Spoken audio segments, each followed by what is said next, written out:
Peut-on ignorer aujourd'hui la pandémie du Covid-19? Il va sans dire en réalité que quel que soit le thème abordé, ce sujet s'imposera à nous, d'une façon ou d'une autre, de front ou de biais, parce qu'il est tout simplement incontournable, parce qu'il est au centre de notre présent et de notre futur, et surtout parce qu'il en révèle les fêlures. En un mot, parce qu'il est le sujet majuscule d'aujourd'hui. Nous voilà donc prévenus. Dans le souci de ne pas tourner le dos à une actualité brûlante, la session 2020 de la Nuit des philosophes a pour thème cette année, dans le cadre du Covid-19, passerelle vers un autre monde.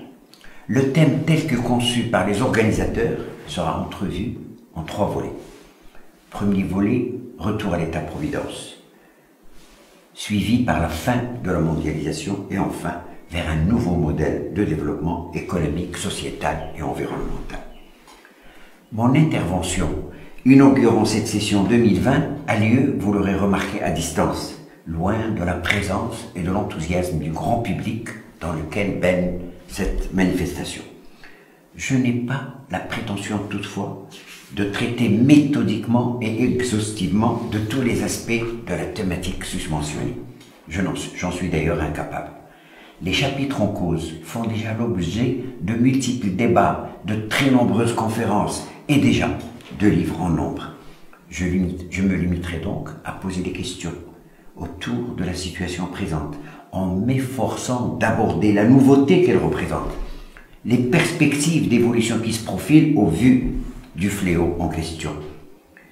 Il me faut néanmoins souligner que le questionnement est ici central. Ce sont les questions que nous posons qui font notre différence, qui font que nous abordons un thème de façon pertinente ou non, que nous sommes dans le cadre du changement ou dans le cadre de l'enlisement. Il n'échappe à personne le désarroi où nous nous retrouvons tous aujourd'hui, des suites de l'incursion violente et de la présence insistante et maléfique, si je puis dire, de la pandémie du Covid.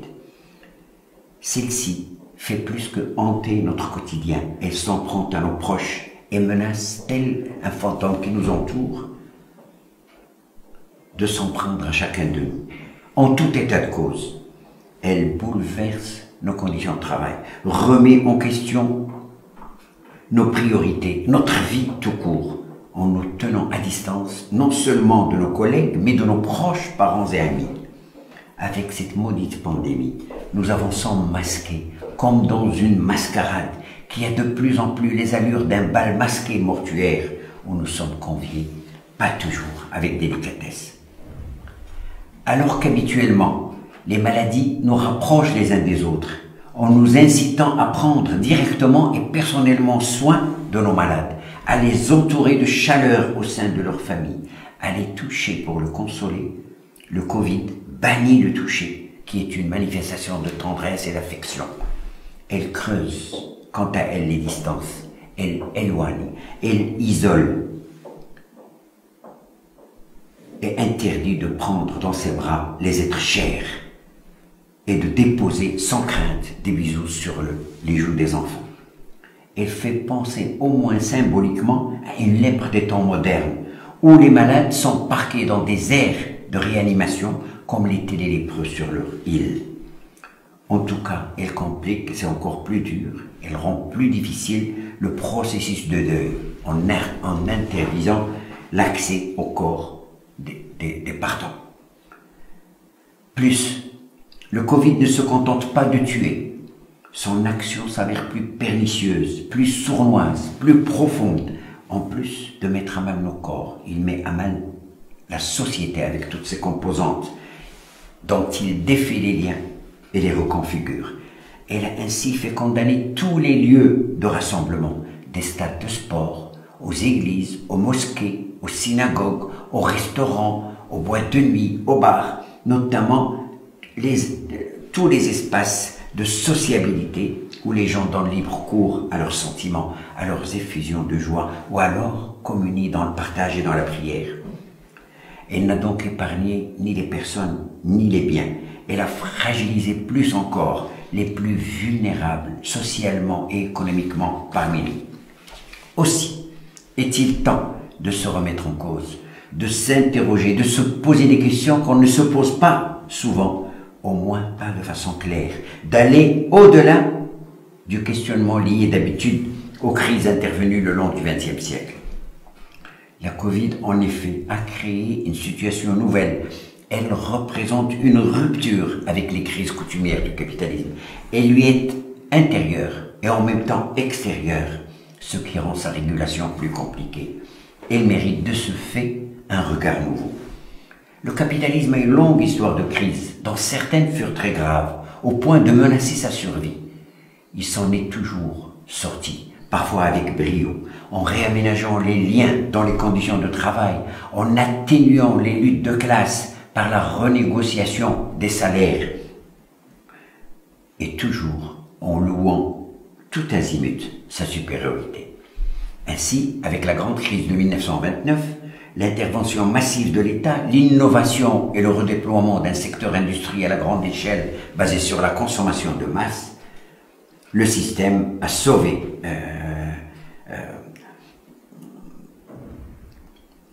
le système est sorti de la crise presque victorieux après avoir connu par la suite ces heures de prospérité et d'équilibre qu'on appelle les 30 glorieuses. Mais jusque-là, c'était essentiellement un problème de répartition des richesses qui minait le système en question, le partage inégal des bénéfices entre le travail et le capital, qu'il fallait revoir grâce à l'intervention de ce qu'on appelle l'État-providence. Aujourd'hui, le problème est tout autre.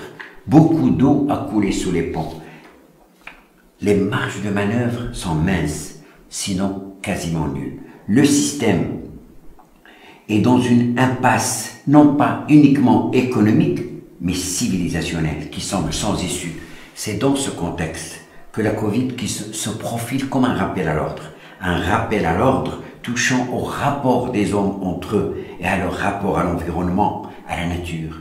Elle interpelle non pas uniquement sur des aspects de répartition des richesses, bien qu'elle en souligne grandement l'importance, elle interpelle l'humanité globalement sur sa raison d'être, sur la finalité de sa présence sur Terre qui ne semble pas claire aujourd'hui.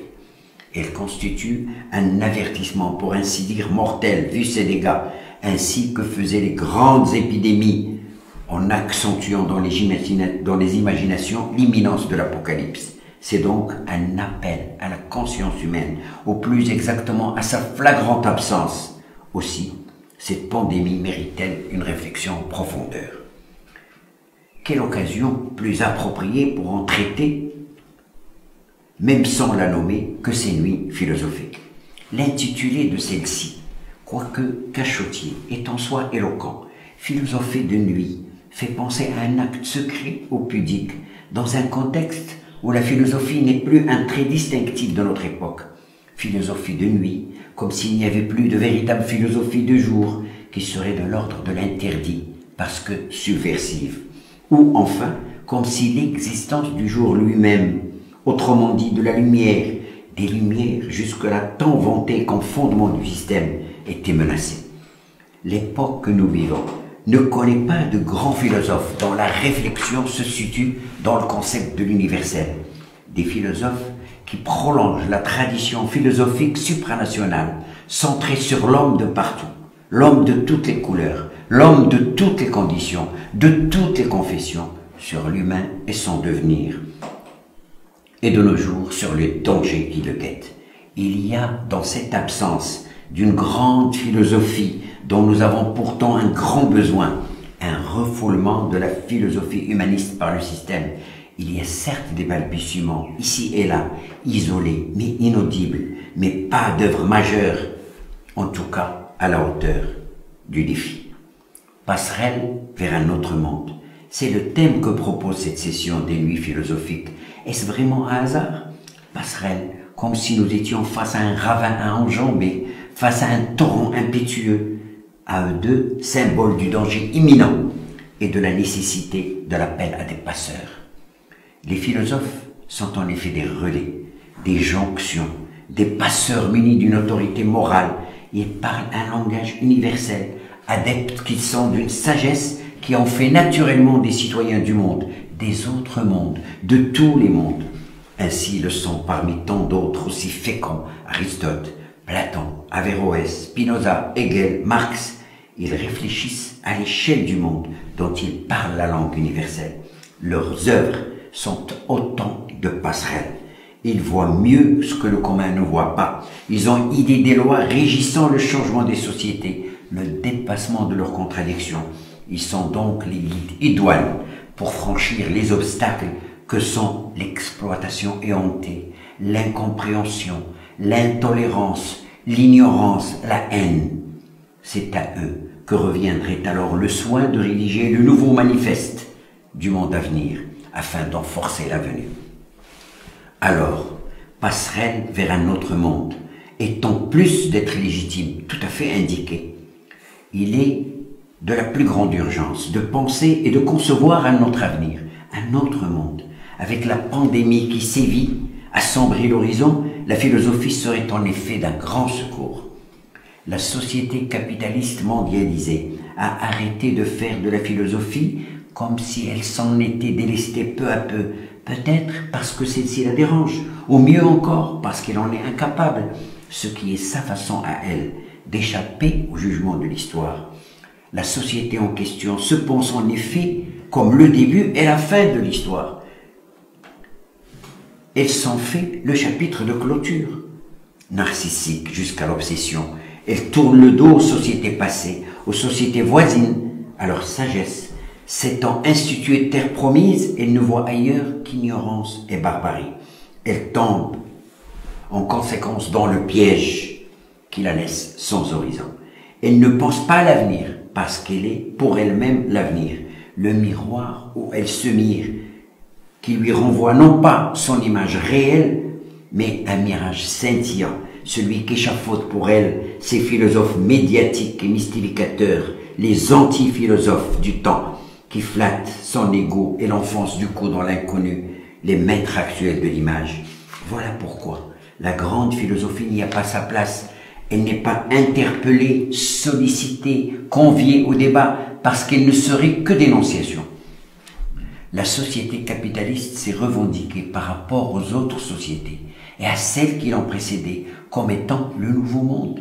Le monde, d'une certaine façon, ultime étant le meilleur, le monde de la liberté, de la démocratie, de l'épanouissement individuel, etc., etc. Pour parler encore de miroir, n'est-ce pas qu'elle a vu dans l'Amérique un nouveau monde? Oublions qu'il n'était nouveau que pour elle, que pas pour ses habitants originels les Indiens, ni pour d'autres qui y sont venus avant elle. Son nouveau monde, en fait, c'est elle. L'expression d'Antellus pour l'Amérique est un simple tour de passe-passe, une opération de transfert. L'Amérique est un miroir où elle se regarde, où elle s'admire, où elle s'auto-congratule. Il n'y a qu'à voir.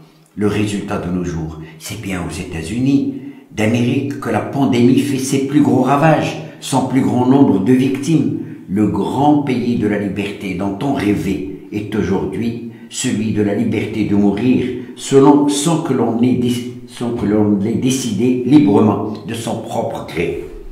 Le miroir, reflétant la réussite et la liberté, est brisé par les statistiques froides de la mort. Eh bien, voilà un des sujets préoccupants de l'actualité, sujet ô combien éclairant. Laisse seulement la solitude où l'individu se retrouve aujourd'hui avec la Covid sont en fait amorcés depuis longtemps. Le sentiment d'avoir éloigné de soi la mort, comme si on l'avait écarté de son chemin, l'allongement de l'espérance de vie, la baisse du taux de mortalité, la baisse du taux de fécondité, le rétrécissement des espaces de sociabilité et la nucléarisation de la famille de plus en plus monoparentale sont autant de facteurs qui annoncent l'enfermement de l'individu dans son moi, sans songer un seul instant à recréer, à imaginer de nouvelles structures de proximité, de réchauffement, oserais-je dire, et combien nous en avons besoin par ce temps de froid social. Une pandémie est arrivée pour dévoiler les failles de ce confort individuel. Le mot confort est ici plus une illusion du discours qu'un fait avéré. La mort a ressurgi avec force dans le paysage, avec les sirènes des ambulances sillonnant les rues, les barrages policiers, les appareils respiratoires disponibles ou inaccessibles, les chiffres de décès débités à longueur de journée par les écrans télé. Une des caractéristiques de la modernité est l'exclusion de la mort du quotidien, l'effacement de ses traces, l'affectation de résidences spéciales aux personnes âgées pour y finir leur vie et laisser leurs proches et amis en paix. Moderne, on ne meurt plus chez soi. Le plus souvent, l'agonie et l'extrême-onction sont aux mains d'accompagnateurs des mourants. Les cadavres sont maquillés lors des veillées funéraires, comme si on cherchait à bannir de leur visage leur faim. La mort est ainsi renvoyée aux calendes grecques, de façon à la renier comme partie prenante de la vie. Avec la Covid, elle n'est plus un simple donnée statistique consignée sur un registre. Elle frappe de près les proches et nous menace individuellement. Elle revient avec fracas, comme dans les sociétés anciennes. En plus, avec l'individualisation poussée et l'isolement contraint des personnes atteintes, on se retrouve moins préparé à affronter la faucheuse, contrairement aux sociétés d'antan. Dans ces sociétés, la mort n'était pas un élément extérieur. Elle campait parmi les vivants, connue et reconnue, partie prenante de la vie. Elle n'était pas pourchassée. On la savait là, au pas de la porte, comme si elle avait sa part à cueillir, sa moisson à elle. Elle est bien la faucheuse après tout. L'individu n'était pas esselé, livré à lui-même. Il participait d'une communauté. Certes, il n'avait ni les soins médicaux nécessaires, ni les vaccins dont nous bénéficions, mais il disposait d'une autre sorte de vaccin, si je puis dire, social et idéologique. Ce qui n'est pas le cas de l'individu moderne, socialement et méticuleusement dégraissé, non seulement du côté familial, mais aussi de nos jours du point de vue professionnel, avec l'affaiblissement des syndicats. L'individu est esselé radicalement par la Covid, face à la puissance publique, au monstre qu'est l'État, qui règle ses mouvements, ses sorties, ses entrées, ses liens, ses fréquentations, son mode d'exercice de travail. C'est dans cette situation que fleurissent des appels timides au changement, sans qu'on saisisse réellement les termes du changement en question. On parle alors du partage, du vivre ensemble, ce qui dénote déjà le mal que traverse la société moderne.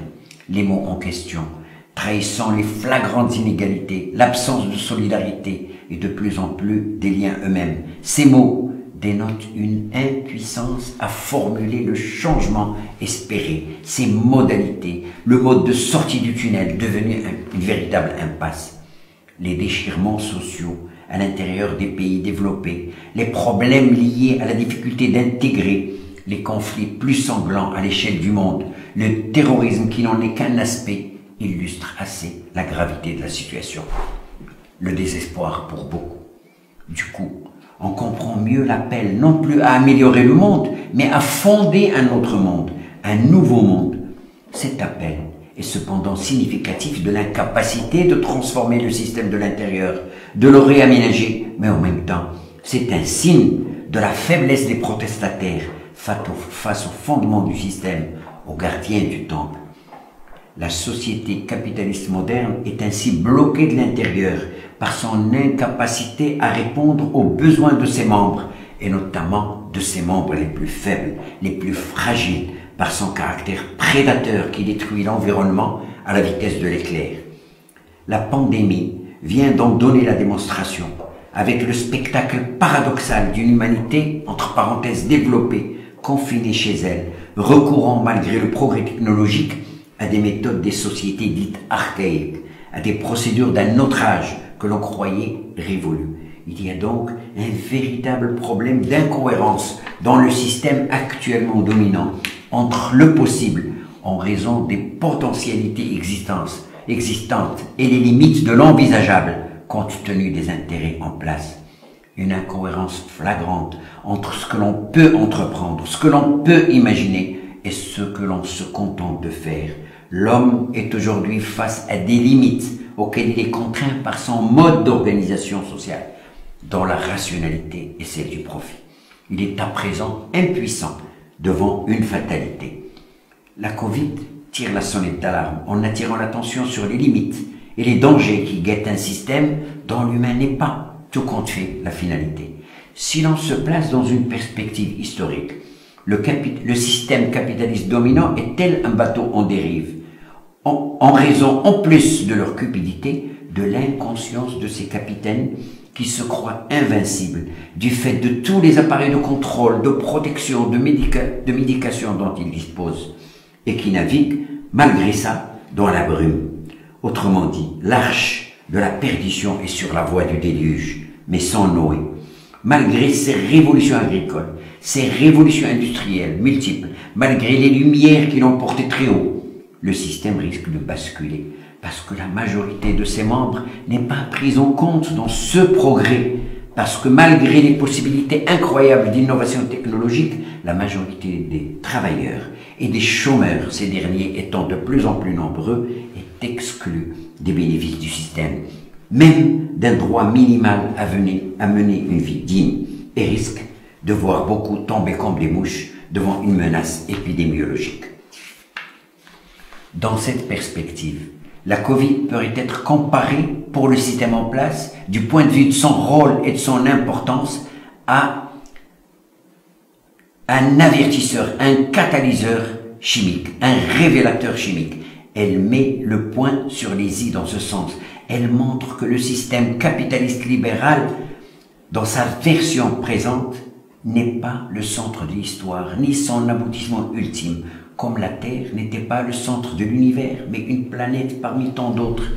Le système en cause n'est qu'un moment de l'histoire. Il n'est pas au-dessus des autres moments, ni supérieur à ceux qui l'ont précédé, lorsqu'on met en balance ses potentialités et ses réalisations, notamment la concentration exponentielle des richesses d'un côté, celui d'une infime minorité, et de l'autre côté, celle de la misère et de l'exclusion pour la majorité. Lorsque l'on compare ce qu'il retire de la nature, de sa faune, de sa flore, de son sous-sol, de ses océans, et les destructions parfois sans retour de l'environnement, pour simplifier, la mise en balance des fins et des moyens le met peut-être en dessous des autres sociétés. Si l'on s'en tient en effet à la rationalité de la comptabilité des moyens et des résultats, du débit et du crédit, des sociétés anciennes ont été peut-être plus performantes. Juste de ce vocable à bon escient, parce que c'en est un des plus en vogue dans le système capitaliste libéral.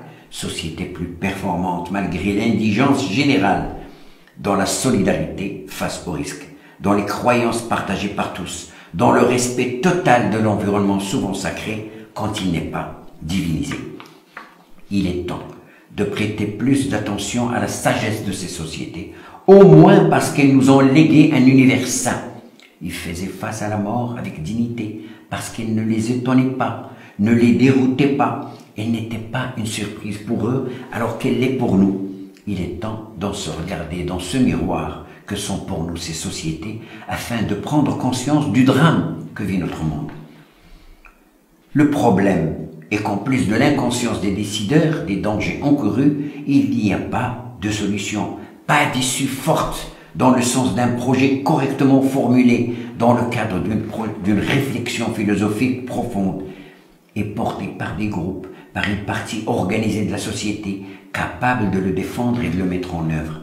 La pandémie a montré en effet que la révolution des Lumières n'a pas fini sa tâche et qu'il lui reste de l'obscurité à éclairer. Le capitalisme libéral a désarmé ses détracteurs, ses opposants, il a bâillonné la réflexion critique. Il a en plus réussi ce que d'autres systèmes avant lui n'ont pas pu faire. Il a châtré ses marges les plus proches, les privant de toute possibilité d'innover, de prendre le relais dans la construction d'un avenir alternatif, autrement dit, de partager, ce qui dénote de sa capacité de nuisance. Aussi, et c'est le véritable intérêt de la pandémie du Covid, de le montrer, l'issue ne semble pas évidente, et n'est pas en tout cas à l'ordre du jour.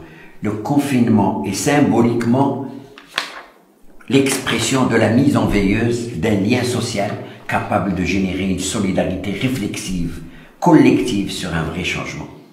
Le langage utilisé dans ce cadre montre assez la pauvreté des projets entrevus et leur inadéquation à la situation de grave crise. Ainsi, dans le débat de partage, du vivre ensemble, du développement inclusif, de nouveaux projets de développement économique, social et environnemental. Souvent, un bavardage vague et sans emprise sur le réel. Simple grossesse nerveuse, dirait l'autre. Certains de ces projets relèvent plus du virtuel que du réel. D'autres sont empruntés quasiment au lexique religieux. Ainsi est le mot très en vogue de l'État-providence. La providence. On se rend mieux compte aujourd'hui que ce vocable est inapproprié pour désigner la régulation d'un système économiquement aveugle par l'organisme froid et politique qu'est l'État. Il est évident aujourd'hui qu'il est plus juste de parler d'un État volontairement gendarme, défenseur des intérêts en place. Mais le capitalisme, même chez ses théoriciens, a toujours puisé dans le lexique religieux quand il ne sait pas expliquer la domination mystérieuse d'un économique débridé. C'est le cas de la fameuse main invisible d'Adam Smith. Une main invisible, rendez-vous compte, dans une civilisation où l'on vante la liberté de décider selon la raison, de choisir librement. Chez les modélisateurs soucieux de doter le système d'une apparence et d'une rationalité mathématique et donc scientifique, on parle beaucoup de boîtes noires pour expliquer les interactions obscures à la base du calcul opérant dans un modèle. On est toujours dans Adam Smith malgré le nombre effarant d'équations. Cela est en réalité compréhensible dans un système dont le cœur est l'économique, qui fait plier despotiquement à sa loi toutes ces autres composantes. Toutes ces autres composantes. La question centrale est donc là. Priorité à l'économie, à l'innovation, sous-entendu au profit à tout prix, ou bien à l'homme. Je finirai avec cette question du nouveau monde, ou d'un autre monde. De quel monde s'agit-il? Quels en sont les fondements, les rapports sociaux possibles, la finalité? Nous sommes apparemment dans l'utopie. La peur du chaos, de l'apocalypse, nous contraint à rêver plus qu'à penser, puisqu'en l'absence d'une grande philosophie, le bricolage occupe la scène. Ceci dit, cette ère que nous traversons est peut-être plus propice à l'utopie, comme le fut la fin du Moyen-Âge, ce qui laisserait présager, dans une perspective optimiste, dans une durée difficile à préciser, la probabilité d'une nouvelle philosophie humaniste de l'action à venir. Mais cet appel à un autre monde ne nous est pas propre. Les autres sociétés en ont fait un élément central de leur conception du monde, de leur représentation et même de leur vécu. Elles ont inventé l'au-delà avec son paradis et son enfer, conscientes des limites qui leur étaient imposées par la durée de leur temps et par leur méconnaissance scientifique de la nature à laquelle ils étaient toutefois attachés. Mais même imaginaire, leur autre monde a donné un sens à la vie. Ce n'est pas notre cas à nous qui en sommes encore à attendre des passerelles. Alors vivement celle-ci, vivement des œuvres philosophiques, des passerelles, c'est le vœu de ces nuits. Je vous remercie.